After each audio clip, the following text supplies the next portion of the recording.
Ubisoft really has to do better than this. While I still really enjoy Shadows and I can't wait for future content, I do think it's good to shine a light on some of the really weird decisions or things where they cut corners that just have to be better. Especially if you ask money for it. Microtransactions have been in every big Assassin's Creed release for more than 10 years now, and sure, you could argue why are they in a single player game, but they are always optional, there are ways to get these items for free, and there's a big post-launch plan with a lot of free content that other single player games do not have. So this should be the same for Shadows, even though we've not seen the post-launch roadmap yet. The issue right now though is the quality of these items and how after all these years they're still making the same mistakes, even though they were already fixed in the past. I talked about the pretty cool looking fox mount already during a recent livestream, and yes, it's huge, the three tails are awesome. Not a huge fan of the pink effects following the mount, but it's not too distracting. The problem is that it sounds like this.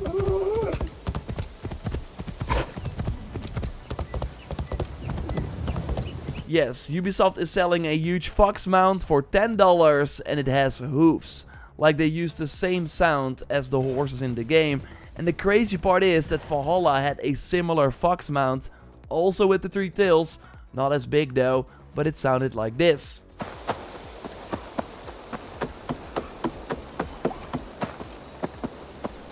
So why are we going backwards in Shadows? Again, these items are completely optional, but if you do choose to buy them, you are supporting Shadows by giving Ubisoft extra money, and they can then invest that in more free content for everyone. So then you should expect a certain bar of quality. Same for the Cinder Oni armor that sure looks awesome. It's one of the best looking sets in the game. Everything moves in the wind, the molten lava look, the huge belt. Maybe not the best fit for Naue, but I think it really works for Yasuke. And the chest piece is at the exchange right now, by the way, at the time of this recording. The mount is awesome too, does not sound like a horse. Has not been at the exchange yet, but I do expect it at some point. But I of course do not only bring this set up because it looks cool. We have to talk about the perks that are insanely bad. I really wonder if anyone at Ubisoft tested this. So the chest piece reflects 10% damage when hit.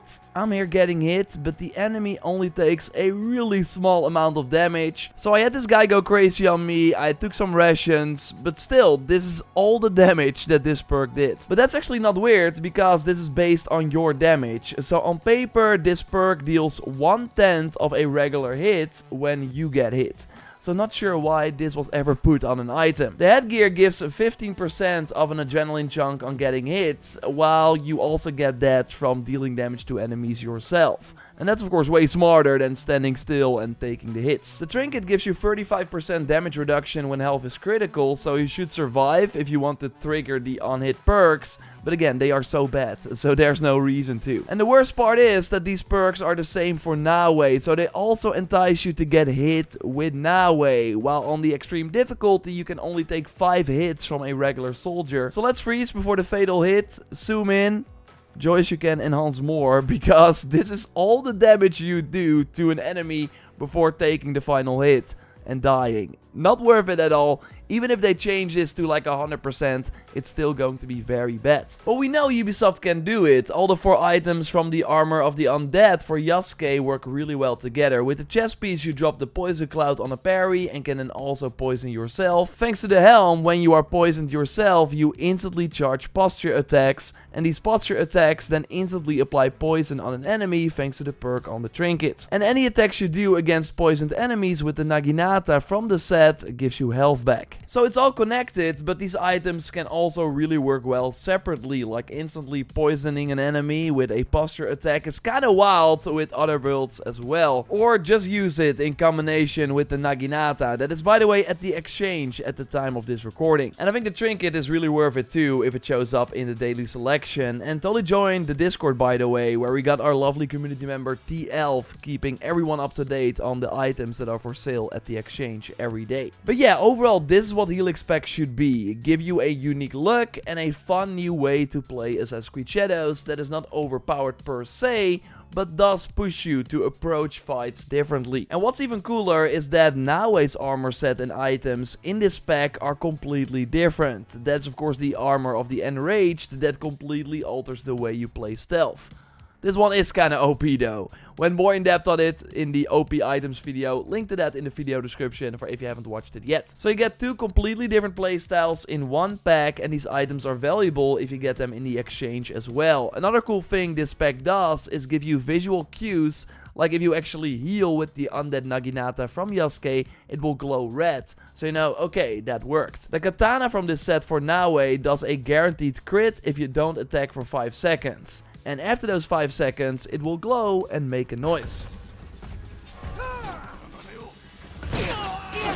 So then you know, okay, cool, it's time for that guaranteed crit again. Like, why does this set have that? But then when you use the Kusarigama from that lava set I just talked about earlier, it says 135% damage when surrounded by 2 or more enemies. But you kind of have to guess when that effect is active. Like, are all the enemies in range currently? Why does this not have a visual cue? Although it might be broken a bit too, because 135% is quite a lot, but we don't really notice it in our testing. Like, that's overall my biggest letdown with all of this. I've been covering these RPG Assassin's Creed games since moment 1, and while they don't seem to shy away from reusing abilities like the Spartan kick, Kick of Tyr in Valhalla, and now Yasuke has a kick as well. That horse sound, by the way, from Shadows is the exact same as in Valhalla.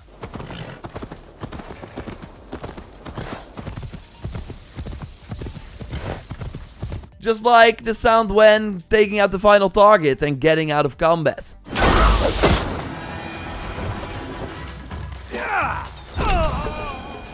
If you put hundreds of hours in Valhalla like me, and you boot up a new game like Shadows, and you hear the same sounds, you're like, come on, you can do something new, right? But then to not use core RPG features like a stat page we saw in the previous games, or icons above the health bar that indicate if like perks are active or on cooldown, I really don't get why we do not have this stuff in Shadows. Like, I get that the damage numbers are a design decision, and I respect that, even though it would be nice if we could turn them on, and I know that Ubisoft is looking into that. I just don't understand why the things that worked really well in the past, and that Shadows could have benefited from as well, are completely absent. We're always going 3 steps forward, 2 steps backwards. Also with these Helix packs, feels like I'm having a deja vu talking about Valhalla Helix packs from 4 years ago that at launch also were really bad in terms of perks, then got better and better over the course of the post-launch. But it always feels as if the knowledge gained from the post-launch of these RPG Assassin's Creed games are completely forgotten by the next team, and we're starting from ground zero again. How come that we always have to ask for the same things after release? I went back to my first big update video for Odyssey. This was October 13th, 2018. Scroll down. The most liked comment I see is, I want to keep my headgear on during cutscenes. And what is right now the most requested thing for Shadows? Headgear during cutscenes. Something that Ubisoft knows looks cool because they used it in the Ubisoft 4 demo. It looks awesome, but yeah, it's not in the final game. Back inside the jacks were added to Mirage after post-launch feedback, but are not in Shadows. Legacy outfits are nowhere to be found. The sell things in bulk and follow road for the horse.